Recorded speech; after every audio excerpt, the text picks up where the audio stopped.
Hello दोस्तों, आज हम ऐसी शख्सियत के साथ हैं जिन्होंने कई शख्सियतों के साथ काम किया है और उनको संभाला है और हमको पर्दे के पीछे से मनोरंजित किया है, और जिन्होंने एक फ़िल्म भी बनाई थी, mister Dhansukh, sorry serial, TV serial जो 1997 में थी। और ये इस फिल्म की कमाल की बात ये है कि इसका एक पूरा कॉन्सेप्ट और इस सीरियल में कादर खान साहब ने काम किया, उन्होंने लिखा 97 में। और इनका जो कॉन्सेप्ट था वो पूरा कॉन्सेप्ट और थोड़ा एक सिमिलरिटी सीन्स की, जिसमें लिफ्ट जो में जाता है करेक्टर, और 10th फ्लोर में बिल्डिंग में जाता है, जो 5th फ्लोर की बिल्डिंग होती है। बाद में बनी ब्रूस ऑलमाइटी 2003 में, और उसके बाद बनी got to see great home Salman Khan की। So there was a concept and seen similarities in between these. So अब हम बाबू भाई ठीबा इनका नाम, हम इनका फ़िल्मी सफ़र जानेंगे, कैसे इन्होंने शुरुआत की, कैसे आए और यहाँ तक कैसे पहुँचे। बाबू भाई ठीबा जी। मैंने अपना एजुकेशन ख़त्म किया अहमदाबाद में, बहुत सारी डिग्रियां ली। Master of arts with English literature, bachelor of journalism gold medallist, diploma mass and media communication. ये सब ख़त्म करके मुझे पहली सर्विस मिली थी ऑल इंडिया रेडियो में। ऑल इंडिया रेडियो में मैं सारे फिल्म स्टार के इंटरव्यू लिया करता था, और मेरा वो प्रोग्राम बहुत पॉपुलर था, क्योंकि मैं सारे स्टार्स को बहुत पजलिंग क्वेश्चन पूछता था और लोगों को उसमें बड़ा मज़ा आता था। ये करते करते जब मैं पूछता था स्टार्स को कि वो एक फ़िल्म के लिए क्या चार्ज करते हैं, क्या रेम्यूनरेशन मिलता है, क्या फ़ीस मिलती है उनको, तो धीरे धीरे मुझे ऐसा लगने लगा कि अगर मैंने इतनी सारी डिग्रियां ली है, मैं इतना टैलेंटेड हूँ, और जब मैं कई एक्टर्स का आईक्यू लेवल देखता था तो मुझे लगता था, मैं कंपैरिजन करने लगा, क्योंकि जवानी का जोश था ना उस समय, तो मैं कंपैरिजन करने लगा। तो मुझे लगा कि उस समय पे सालों पहले मेरी सैलरी 10,000 के अंदर थी महीने के, और ये लोगों को जिसको पूछता था उनके पास उनकी जो फीस है वो लाखों में थी। किसी को 8 लाख मिलता था, किसी को 6 लाख, किसी को 10 लाख मिलता था। तो मुझे ऐसा लगा, क्योंकि मैं बहुत पुअर फैमिली से आता था, मैंने अपनी मेहनत से ये सारी स्टडीज़ की, तो मैंने वो बुरे दिन देखे थे। तो मुझे ऐसा लगा कि अगर पैसा कमाना है तो इस इंडस्ट्री में जाना चाहिए, इसी इंडस्ट्री से पैसा मिल सकता है अगर हम में टैलेंट हो तो, और हम मेहनत करें तो इस इंडस्ट्री में हमारी तकदीर खुल सकती है। तो मैंने एक बोल्ड डिसीजन लिया, मैंने नौकरी छोड़ दी, रिज़ाइन कर दिया, और रिज़ाइन करके मैं मुंबई आ गया। अहमदाबाद से मुंबई आ गया। और मुंबई आके क्योंकि मेरे साथ कॉलेज में सीनियर थी मल्लिका साराभाई, परवीन भाभी, मेरी कॉलेज में पढ़े थे सेंट जेवियर्स में, तो वो सब मुझे जानते थे क्योंकि मैं कॉलेज का जीएस था। तो मैं आके उनको मिला, क्योंकि बॉम्बे में बाकी सब कुछ उस समय भी ऐसा था कि बाकी सब कुछ मिल जाता है, आपको रहने का ठिकाना नहीं मिलता। तो मैंने उनसे बात की कि भाई मैं यहाँ पे काम करने के लिए आया हूँ, मुझे कोई एक्टर नहीं बनना, लेकिन मुझे यहाँ पे काम करना है इस इंडस्ट्री में, तो मुझे कुछ रहने का बंदोबस्त हो जाए मेरा, ऐसा कुछ आप अगर मेरी हेल्प कर सकते हैं तो कर दीजिए। तो उन्होंने मेरी एक हेल्प कर दी कि मल्लिका साराभाई का बहुत बड़ा फ्लैट था मुंबई में, तो उन्होंने मुझे उसमें से एक रूम दे दिया रहने के लिए, और मैंने वहाँ पे रहना शुरू कर दिया। और तब मल्लिका साराभाई के पास भी कोई मैनेजर नहीं था, तो मल्लिका ने बोला मुझे कि आप मेरे सेक्रेटरी का काम भी संभालो और आपका खाने पीने का प्रॉब्लम भी सॉल्व हो जाएगा, यहाँ पे रह के आप रह भी सकते हो, और मेरे लिए तो खाना बनता ही है, तो हम साथ में खाना भी खा लेंगे। इस तरह से मेरा प्रॉब्लम, इनिशियल जो प्रॉब्लम था वो सॉल्व हो गया। अब मैंने अपनी मुंबई में आके अपनी स्ट्रगल शुरू की, ऑफिस जाना शुरू किया, उसमें एक इंटरेस्टिंग किस्सा सुनाता हूँ कि मैं गुजराती होने के नाते मनमोहन देसाई के पास गया और मनमोहन देसाई को बताया मैंने अपनी सारी क्वालिफ़िकेशन, और बताया कि भाई मुझे कोई भी काम दे दो आपके प्रोडक्शन हाउस में। तो उन्होंने मेरी सारी डिग्रियां देख के मुझे बोला कि उसको जेब में रख दो। फिर मुझे पूछा कि सिगरेट पीते हो? मैंने कहा नहीं। शराब पीते हो? मैंने कहा नहीं। गालियां देते हो? मैंने कहा नहीं, गालियां नहीं बोल सकता, वो मेरे कल्चर में नहीं है। बोले इस इंडस्ट्री का कोई भी क्वालिफिकेशन तुम्हारे पास है नहीं, तो तुमको यहाँ पे काम, यहाँ साधु संतों को कोई काम नहीं मिलता है, इसलिए तुम जहाँ से आए थे वहाँ पे वापस चले जाओ, यहाँ पे तुमको काम मिलना मुश्किल है। तो वो मेरे लिए बड़ी चैलेंजिंग बात थी। 3 रात तक मैं सो नहीं पाया था कि इतने बड़े आदमी ने मेरी डिग्रियों का कोई सम्मान नहीं किया। मैंने तो सिर्फ काम मांगा था, मैंने कोई कंडीशन नहीं, टर्म्स कंडीशन भी नहीं रखी थी, लेकिन मुझे काम भी नहीं दिया। लेकिन उस चैलेंज ने मेरे में ये चैलेंज जगा दी कि अब मैं यहाँ से वापस नहीं जाऊँगा, मैं यहाँ से जाऊँगा तो कुछ बन के ही जाऊँगा। और वहाँ से मैंने स्ट्रगल शुरू की। तो सबसे पहले मुझे काम दिया जो अभी के जितने नडियादवालास हैं, वो नडियादवालास के फादर हुआ करते थे, मिस्टर A.K. नडियादवाला। वो A.K. नडियादवाला की फिल्म, सारी बड़ी बड़ी फिल्में वो बनाते थे। तो उन्होंने मुझे उनके प्रोडक्शन हाउस में उनके प्रोडक्शन में काम दे दिया, एज अ प्रोडक्शन मैनेजर काम दिया था। कि ये उन्होंने मुझे बोला था कि मैं आपको सैलरी तो अभी नहीं दे सकता, मैं सिर्फ कन्वेंस मतलब आने जाने का खर्चा दूंगा, और तुम इतना पढ़े लिखे हो तो देखते हैं कि तुम क्या काम कर सकते हो और हमारी कंपनी को कितना फ़ायदा करवा सकते हो।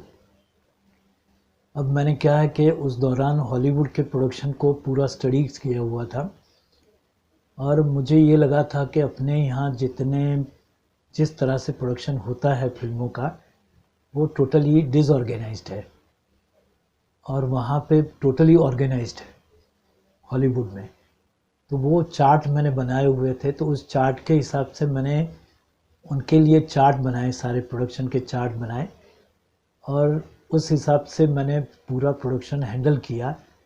उन्होंने मुझे इंडिपेंडेंस दी थी कि आप अपने हिसाब से करो, लेकिन मेरा ये बजट है, ये बजट से ऊपर नहीं जाना चाहिए। तो मैंने उनके बजट से नीचे रहकर कम दिनों में अच्छा प्रोडक्शन हो सके, सिस्टमेटिक हो सके, वैसा करके उनको दिखा दिया। तो उन्होंने मुझे फ़ौरन उनकी कंपनी में प्रोडक्शन हेड बना दिया। जो मैं एज एन असिस्टेंट रहा था, उन्होंने मुझे प्रोडक्शन इंचार्ज बना दिया, ईपी बना दिया, जो आज की डेट में जिसको ईपी बोलते हैं, एग्जीक्यूटिव प्रोड्यूसर बना दिया। वहाँ पे काम करते करते उनकी एक फिल्म में विनोद खन्ना साहब काम करते थे। विनोद खन्ना साहब बहुत बड़े स्टार। अब उनके मैनेजर तब हुआ करते थे मुकेश भट्ट, जो अभी बहुत बड़े प्रोड्यूसर हैं, वो उनके सेक्रेटरी थे। अब वो बीमार हो गए मुकेश भट्ट साहब, तो कुछ 2-3 महीने के लिए वो हॉस्पिटलाइज हो गए थे। तो विनोद खन्ना साहब ने नडियादवाला सर से पूछा कि मुझे कोई एक आदमी चाहिए जो मेरा काम संभाल सके। तो नडियादवाला सर ने ये उनको बताया कि भाई मेरे पास मेरा जो प्रोडक्शन इंचार्ज है बहुत पढ़ा लिखा है, और उसको आप ट्राई कर सकते हो। और मुझे भी बताया कि विनोद खन्ना साहब एक सेक्रेटरी ढूंढ रहे हैं, अगर आप करना चाहो तो आप ट्राई करके देख लो, अगर आपको वो काम सूट करता है। मेरे लिए तो वो गोल्डन अपॉर्चुनिटी थी, इसलिए मैंने रात में पूरा स्टडी कर लिया कि सेक्रेटरी का क्या काम होता है, कैसे करना चाहिए। क्या मैं प्रैक्टिकली तो देखता था, लेकिन उसके पर मैंने पूरा सोच विचार कर लिया। और दूसरे दिन मैं विनोद खन्ना साहब से मिला, और विनोद खन्ना साहब ने कुछ मुझे बेसिक क्वेश्चन किए कि आप प्रोड्यूसर से मिलोगे तो क्या बात करोगे, आप डेट्स को कैसे मैनेज करोगे, पैसे की कैसे डीलिंग करोगे, ये सारे सवाल पूछे और उन्होंने मुझे ओके कर दिया, तो मैंने उनके साथ काम करना शुरू किया। तो एक बहुत बड़े स्टार का मैं उस टाइम पे सेक्रेटरी बन गया, लेकिन मुझे मन में ये था कि ये मैं टेम्पररी हूँ, क्योंकि मुकेश भट्ट साहब जब वापस आ जाएंगे तो शायद मुझे ये जॉब छोड़ना पड़ेगा। उस टाइम वो बहुत बड़े बिजी स्टार थे। बहुत बड़े स्टार थे और उनके पास दिन में वो 2-2 3-3 शिफ्ट में शूटिंग करते थे, इतने बिजी थे। मैंने उनका काम बहुत अच्छी तरह से संभाला और सारे प्रोड्यूसर्स ने जाके विनोद खन्ना साहब को बोला कि जो आपके पहले के सेक्रेटरी थे और अभी के जो सेक्रेटरी हैं उसमें बहुत फ़र्क है। ये सेक्रेटरी आपका बहुत सिस्टमेटिक काम करते हैं, बहुत पोलाइट हैं और हमको कोई तकलीफ़ नहीं होने देते हैं। तो विनोद जी ने मुझे कई बार कहा कि तुम्हारी तो बहुत तारीफ़ कर रहे हैं सारे प्रोड्यूसर डायरेक्टर। तो मैंने कहा नहीं सर, मैं आपका नाम ख़राब तो नहीं होने दूंगा ना, मैं आपका काम करता हूँ तो आपका नाम रोशन करूँगा। ऐसा करते करते, क्योंकि मैं विनोद खन्ना साहब का काम करता था, तो मुझे बाकी जितने एक्टर्स थे, जितने स्टार्स थे, उसके भी ऑफ़र आने लगे। तो एज ए सेक्रेटरी मैं पहला सेक्रेटरी था कि जिसने ये ट्रेंड शुरू किया। पहले ऐसा हुआ करता था कि एक स्टार का एक ही सेक्रेटरी होता था। मैंने ये ट्रेंड शुरू किया।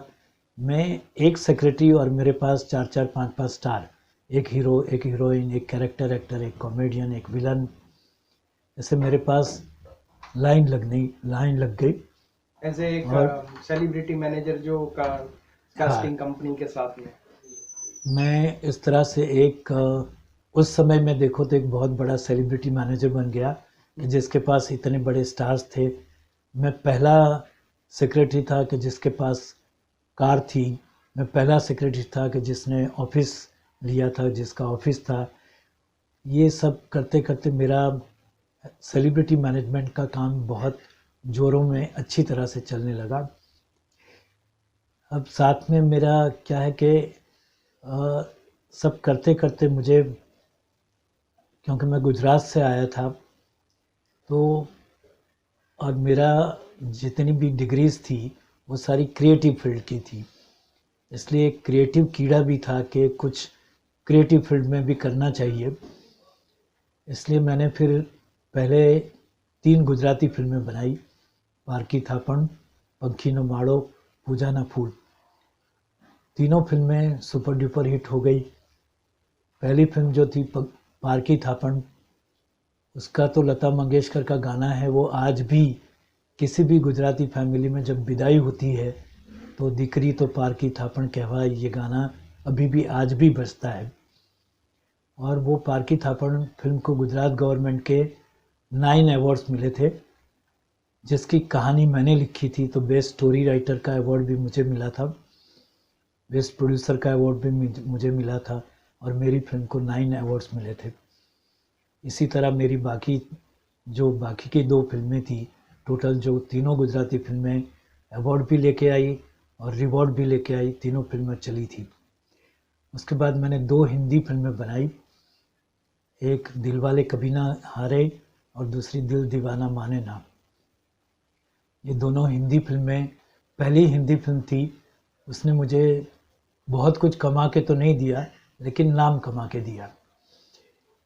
दूसरी जो हिंदी फिल्म है वो बहुत ख़ास चली नहीं थी, क्योंकि तब गोविंदा का थोड़ा सा डाउन पीरियड शुरू हो गया था, इसलिए वो फिल्म खास चली नहीं थी। ये कौन से ईयर की बात कर रहे हैं? ईयर तो मुझे याद नहीं है अभी, 9-10 साल पहले की बात है। हाँ। मैंने उसके बाद कादर खान साहब से मेरा बहुत अच्छा रिश्ता था, तो एक दिन बैठे बैठे कादर खान साहब ने मुझे एक कंसेप्ट सुनाया। मुझे बोला कि ये मुझे मेरे मन में एक कंसेप्ट बहुत टाइम से घूम रहा है और इसका कुछ मुझे करना है। तो मुझे विचार ये आया था कि मुझे अब टेलीविज़न प्रोग्राम बनाने हैं, टेलीविज़न सीरियल्स बनाने हैं। तो मैंने कादर खान साहब को बोला कि भाई ये कंसेप्ट आप मुझे दो, मैं दूरदर्शन में जाता हूँ और दूरदर्शन में इसको सबमिट करता हूँ, दूरदर्शन के लिए इसमें सीरियल बनाते हैं हम। 97 में। हाँ, 1997 में। तो कादर खान साहब ने बोला कि ये सीरियल मैं ही लिखूँगा और मैं ही इसमें काम करूँगा। और ये कादर खान साहब का पहला लिखा हुआ सीरियल था और पहली बार उन्होंने छोटे पर्दे पर स्मॉल स्क्रीन पे पहली बार काम किया था। और ये सीरियल हमारा बहुत चला था दूरदर्शन पे, टॉप 10 में था ये सीरियल, जिसका नाम था मिस्टर धनसुख। ये सीरियल के बारे में ऐसा है कि इसका सीरियल के ऊपर मैंने हमारे एक ऑफिस ने रिसर्च की। जो आपका कॉन्सेप्ट था गॉड का, जो सबक सिखाने का एक बंदे को, प्लस उसके अंदर 2-3 ऐसे सीन थे, वो बाद में सिमिलरिटी, मैं ये नहीं बोल रहा हूँ फुल कॉपी, एक सिमिलरिटी थी 2003 में ब्रूस ऑलमाइटी की जो हॉलीवुड की फिल्म थी, और उसके Yes. बाद में 2008 में आई सलमान खान की फिल्म गॉड तो सीक्रेट हो। तो उसमें ये फिर आपने इसको नेम क्रेडिट में क्यों दिया? मतलब ऐसे it's a very good concept. उसको उस समय क्या हुआ था उस कॉन्सेप्ट का? ये दोनों फिल्मों में मेरे सीरियल के जो अच्छे अच्छे सीन थे वो सारे सीन उन्होंने ऐसे ही उठा के फिल्म में ले लिए थे, ब्रूस ऑलमाइटी। डायरेक्ट कॉपी कर दिए थे। टू सिगरेट में भी डायरेक्ट कॉपी किया था। तो मैंने कादर खान साहब से डिस्कस किया था कि सर ये डायरेक्टली अपनी कॉपी है अपने सीरियल की, क्योंकि कंसेप्ट उनका था, स्टोरी, स्क्रीन प्ले, डायलॉग्स सब कादर खान साहब का था। उन्होंने ऑब्जेक्शन नहीं किया। तो मैंने उनको पूछा था कि क्या करें खान साहब इसका। तो खान साहब तो बहुत बड़े दिलदार आदमी थे, तो उन्होंने कहा कि नहीं, जाने दो, जो भी हो गया सो जाने दो, हमारी किस्मत का हमें मिल गया है ना, करके उन्होंने छोड़ दिया। तो अभी भी आप कोई नेम क्रेडिट के लिए, जैसे कि एक होता है कि आप तो किसी का अगर कोई कॉन्सेप्ट ले रहे हो, गाना ले रहे हो, तो आपको एक नेम क्रेडिट देना पड़ता है कि नहीं मैंने यहाँ से कॉन्सेप्ट लिया हुआ है, यहाँ पे सीन। तो यहाँ पे जो ब्रूस ऑलमाइटी में जो है सीन है जहाँ पे जिम कैरी जो है वो मिलने जाते हैं बिल्डिंग में, और वो बिल्डिंग का जो माला है वो हवा नहीं है, लेकिन वहाँ पे वो बटन रहता है लिफ्ट में, तो वो मतलब सेम टू सेम।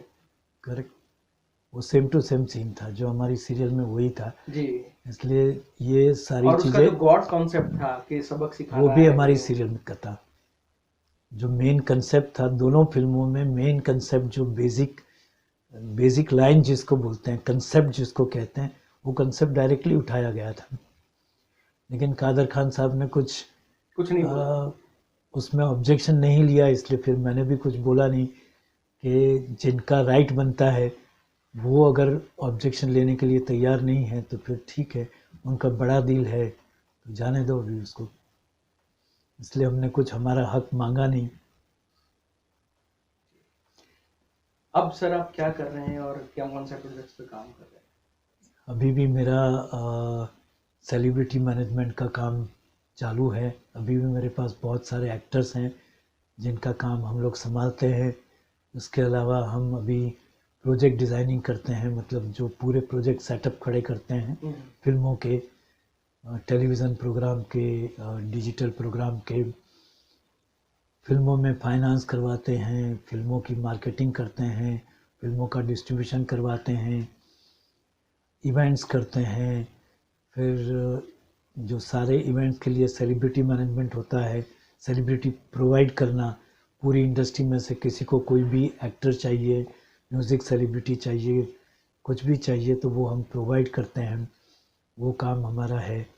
इसके अलावा क्योंकि इस इंडस्ट्री ने मुझे बहुत कुछ दिया है, इसलिए इस इंडस्ट्री की सेवा करने के लिए मैंने इम्पा में काम करना शुरू किया। तो इम्पा का इलेक्शन में लास्ट 15 साल से इलेक्शन लड़ता हूँ और 15 साल से इलेक्शन जीत के आता हूँ।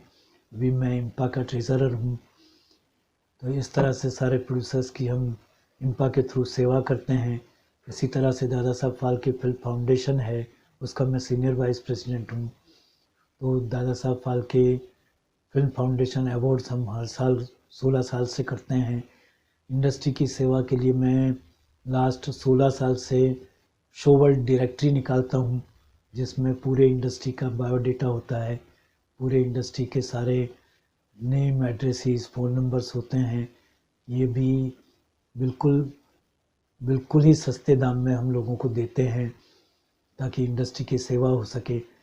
तो बिज़नेस के साथ साथ, क्योंकि ये इंडस्ट्री ने मुझे बहुत कुछ दिया है, नाम, पैसा, शोहरत, जो कुछ चाहिए वो सब कुछ दिया है, तो इंडस्ट्री को कुछ लौटाना भी चाहिए। इसलिए इंडस्ट्री की सेवा करने के इरादे से मैं जो भी काम इंडस्ट्री के सेवा के होते हैं वो मैं पहले आगे बढ़ के करता हूँ।